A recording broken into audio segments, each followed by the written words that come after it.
Welcome, ladies and gentlemen, to the Coin Republic podcast. My name is Shor Bhattacharya. There are different exchanges out there, centralized exchanges, decentralized exchanges. What other ways could you buy cryptocurrency projects, products out there?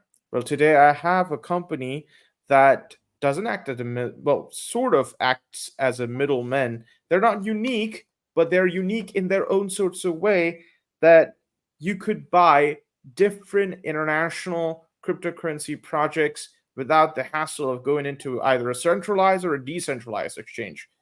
We're going to talk about their terminal and we're going to talk about their native token. I'm talking about RE10, ARI10. I'm joined by their founder and CEO, I hope, Mr. Yeah. Matuez Kara. Welcome to the show, sir. Welcome to the screen. Hello. Thank you for the invitation. It's really a pleasure to talk with you. Pleasure to talk with you as well. So where are you joining us from at the moment? Where are you at? I'm at my office from Poland, Poznań, exactly, the city. We are based in Poland and we operate from Poland since 2017. So quite cold right now, city, because we have winter here. And behind my back is my office, my daily office. All right. So you worked as a legal advisor, if I'm correct or not, in various companies, and you're the CEO of LitPay as well. So why did you decide to establish RE10? Okay, so maybe from the beginning, because my career started as a lawyer. I worked as a lawyer. My first job was being a lawyer in a company which was listed on Warsaw Stock Exchange. After a really short time, I became head of a legal team there. And I struggled with lots of regulations. The companies after IPO have lots of legal stuff to do, lots of things that they need to think about with their communication to the market. So it's not quite easy to operate as a public company, not just in Poland, but I think all around the world. And while doing this, I also started my solo law career, and I started working with startups. And one of the startups was a company which was connected to cryptocurrencies. It was 2015, I think, or 14 maybe. So because of them, because I start working with them, I get interested into how the crypto works. I heard about ICOs, so I have this both worlds. I have seen how companies with IPO, with whole this legal structure and legal requirements works. And on the other hand, I see Wild West with ICOs and collecting huge amount of monies from this companies. I said late 2015 it started. So this first ICO boom, I would say. So that's how I get into crypto. I worked with the companies, and it was really early stage of the market. So lots of these companies didn't really have money to pay me, and I just give them my time, my knowledge, my help. And they gave me shares of the companies. So that's how I became not just a legal advisor, but also shareholders of many crypto companies in Poland, I would say. And then my friend asked me if maybe we should operate as a crypto exchange, as crypto shop. So we opened our online exchange 2017, and that's how it started. So, are you currently exclusively in the catering to the European market, or are you expanding globally as well? What's the scene? We are expanding globally. Right now, we are opening office in Dubai. Also, we are expanding in quite smaller countries. So we talk with Uzbekistan, for example. It's really a good market for crypto companies, and we are always looking for that kind of markets. We as a not so big company. I think we don't want to compete with these giants that are on the market right now. So we are looking for jurisdictions and for the markets where we can be the giant, our own, where we can have the big market share. So we are not focused just in Europe, but our mainly operations and main customers are from Europe right now. And I must say, RE10 is one of the easiest crypto fiat gateways for B2B and B2C guys. Right now, in crypto business, it's particularly important to widely offer the possibility of purchasing crypto for regular customers. What's the biggest advantages of the gateway you have? Okay, so I think that the main advantage we have right now is that this also we are competing with in this business with the giants like MoonPay, for example. But these giants and most of the companies doing crypto on ramp right now focus on having really smooth credit card payments. Because credit cards gives you worldwide coverage, and it's the easiest way to have worldwide coverage. And because of that, we decided to focus most on alternative payment methods and local payment methods. Because, for example, we started working from Poland. We in Poland have this payment method called BLIK. It's really easy way to buy something online. And comparing it to credit card transactions, in Polish market, for the online transactions, I would say BLIK covers 80% of them, and credit cards are maybe 5 to 6% of the transactions. So we focus mainly on giving local payment methods that people are used to and like to use mostly. So if you want to have, as I said, the global coverage, you are going for credit cards.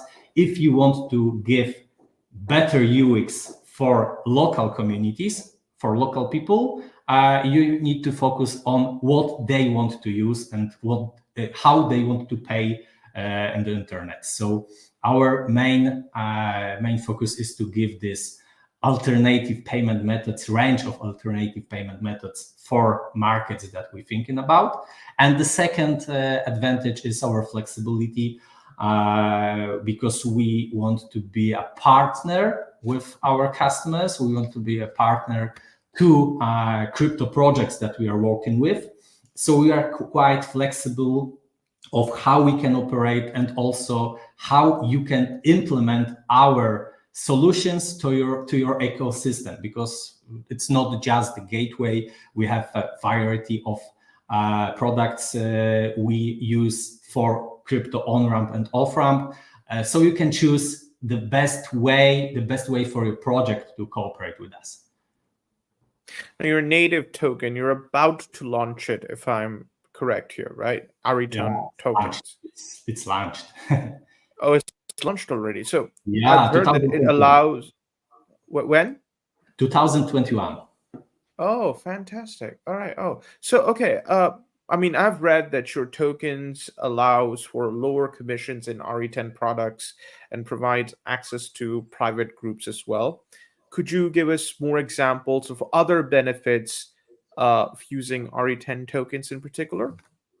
Yes. So the most main reason why people buy our token is what you told. So the lower commissions is the most important thing for our customers. But we are not talking about B2C customers right now, but mostly about our B2B customers. So if you are a crypto project and you want to cooperate with us, you want to have better rates, as I said, more flexible solution for your business, you can get that in a really good discount if you buy our token and stake our token. So it's our contribution to our token holders that we firstly serve and better serve and cheaper serve customers with our token.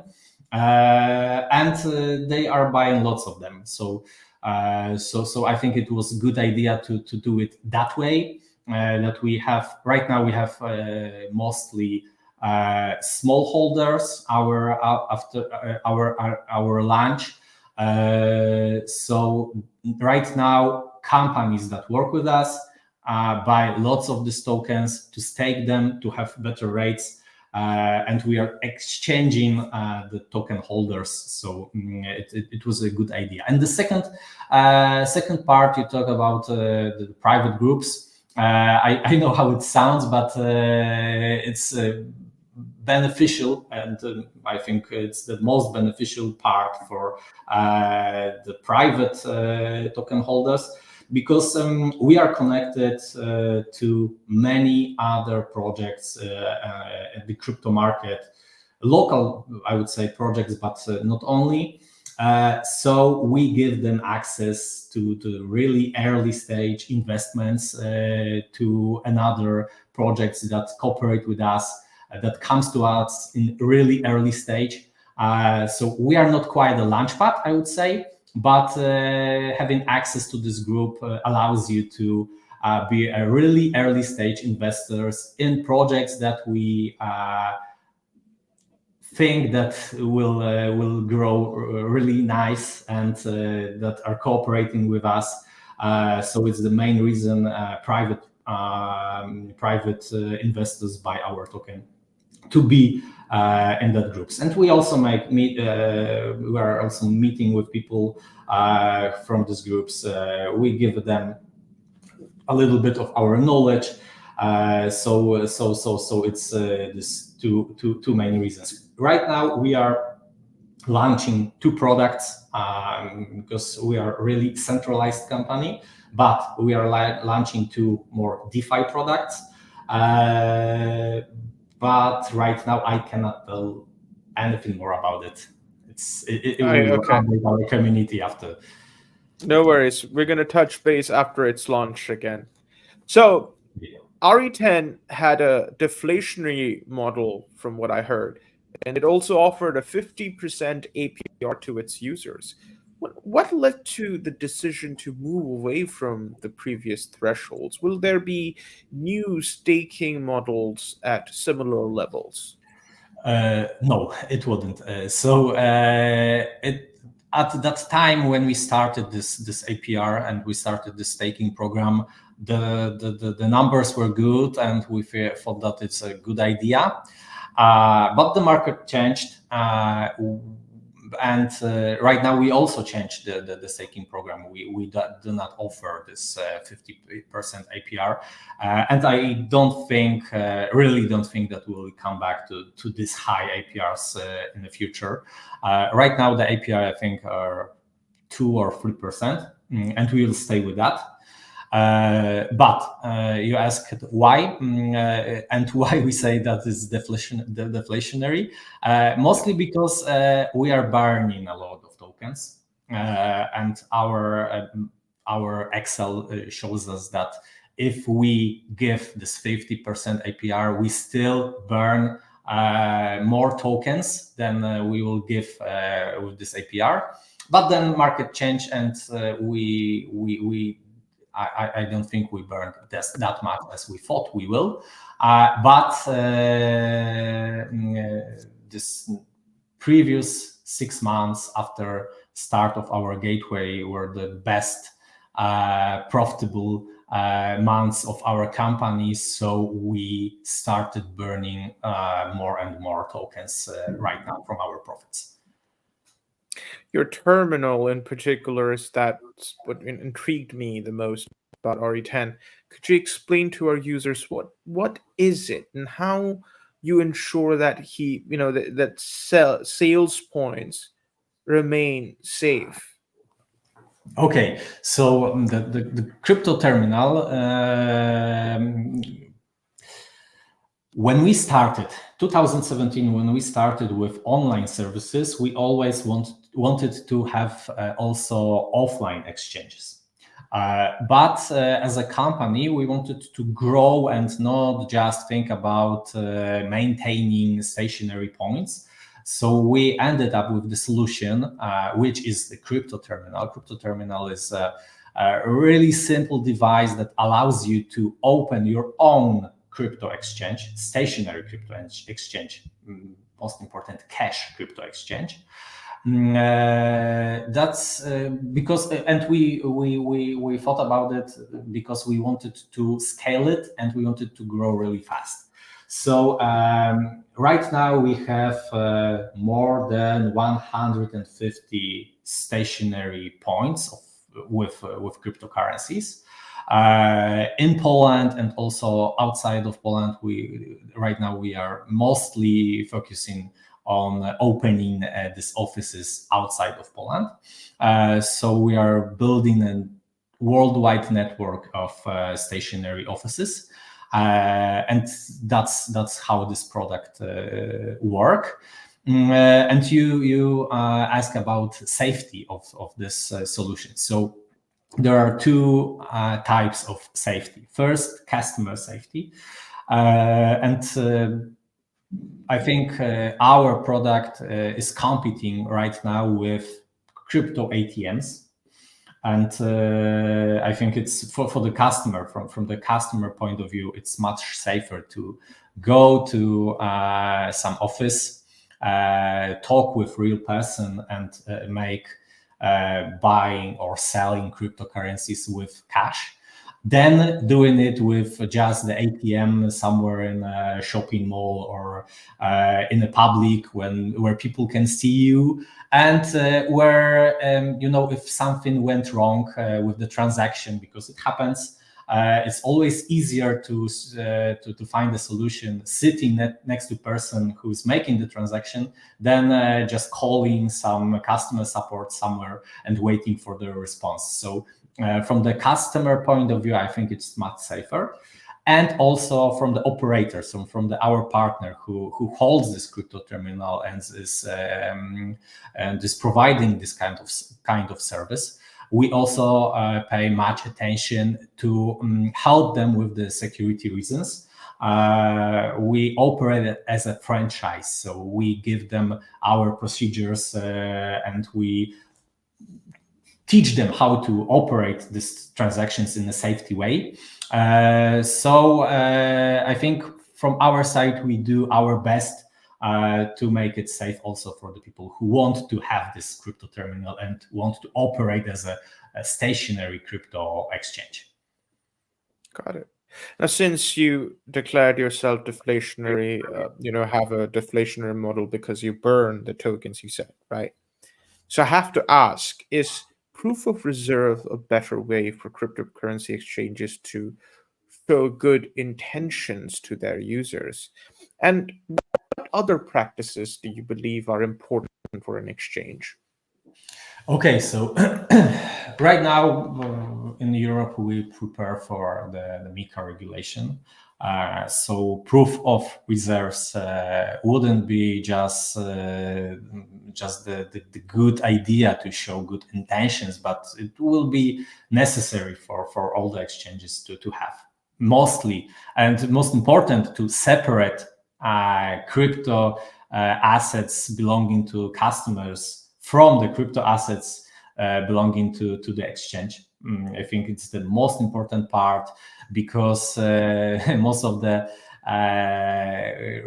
scams, I would say, or the situations where customers ended up with nothing were because exchange start to use customer funds to build business or to invest in somewhere else. So it's really important to have this separation of the customers' funds from your funds, and not use these funds to any other activity, just to store them. So yeah, it's a really good idea to have this proof of funds to show that you are really paying attention to what you declare to your clients and to safety of the funds of your client.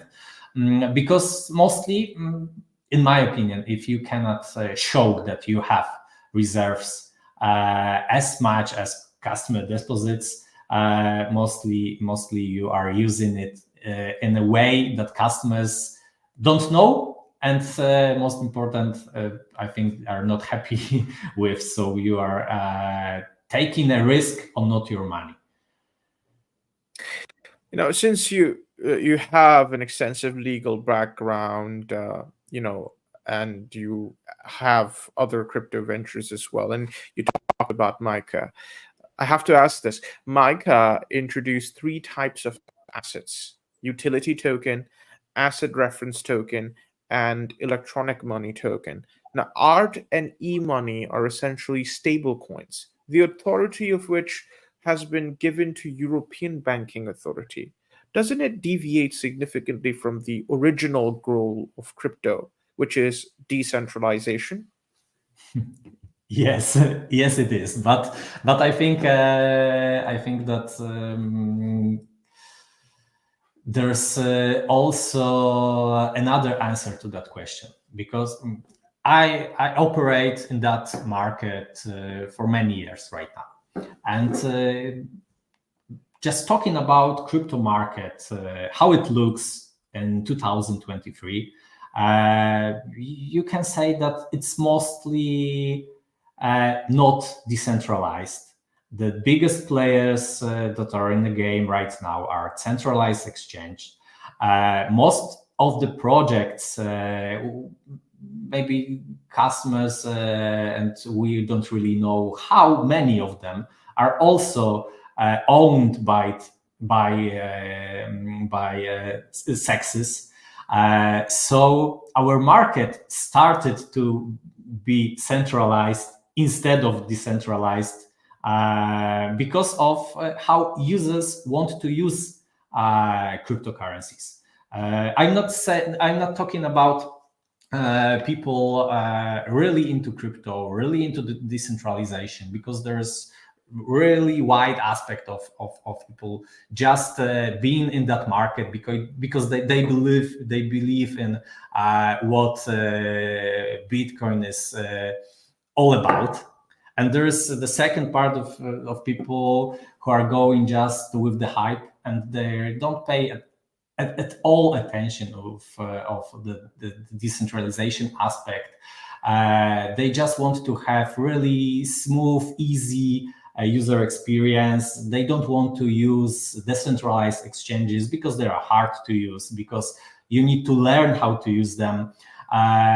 So the majority of the market is centralized right now, and I wouldn't blame regulations for it. I would blame, maybe I don't think it's anybody to blame on that. It's just how it works, and we need to be okay with the status quo we have. But then regulators pay mostly attention to what they think can be the most risky part. And the most risky part right now are centralized exchanges, because they hold a lot of customer funds, as we said before. So they needed to be regulated. And also, and I'm not quite okay with it, because I'm with the decentralization part. I really believe that you should be your own bank and you should hold your private keys. But regulators want to control how money goes So that's why they don't like stablecoins at all, because stablecoins allows you to make uncontrolled transaction outside of financial system. So that's why they want to control them, and that's why they want to control user wallets.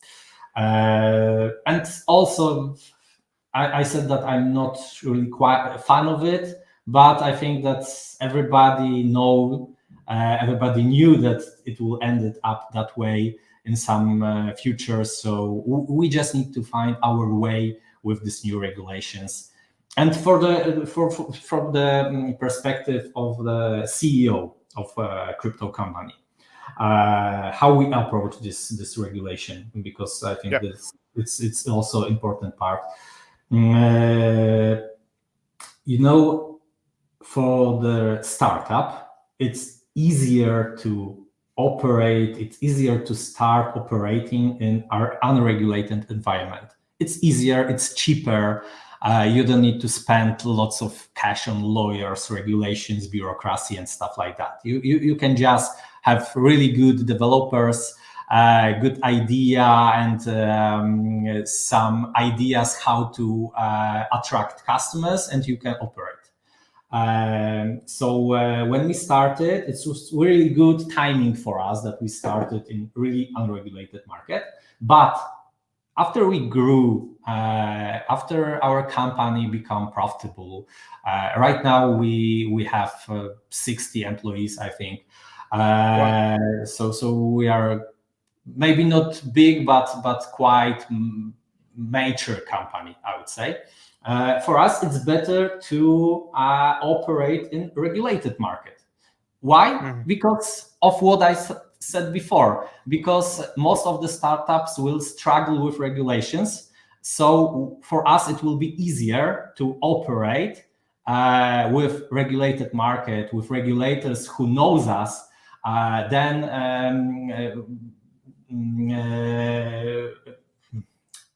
comparing it to new startups, which first need to obtain these regulations, spend some cash on these regulations. So that they need to be really good founded.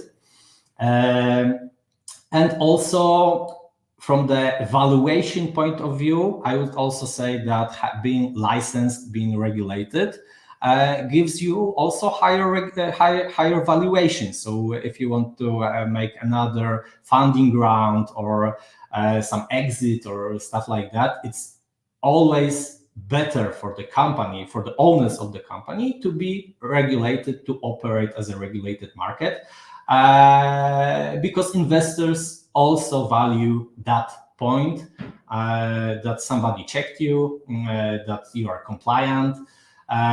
So it's also important.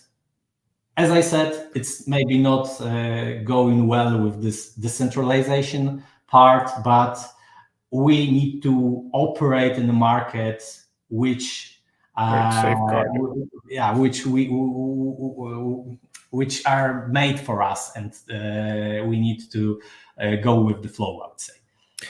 I feel you. I feel you what you're saying, and it is a decentralization and regulation. It doesn't go hand in hand. It's a conundrum in the end of the day.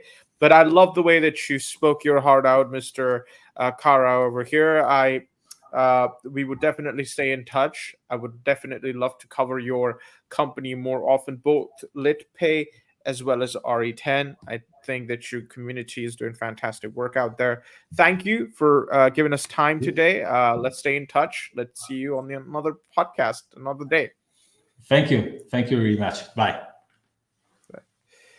All right, so you have to stay for a second.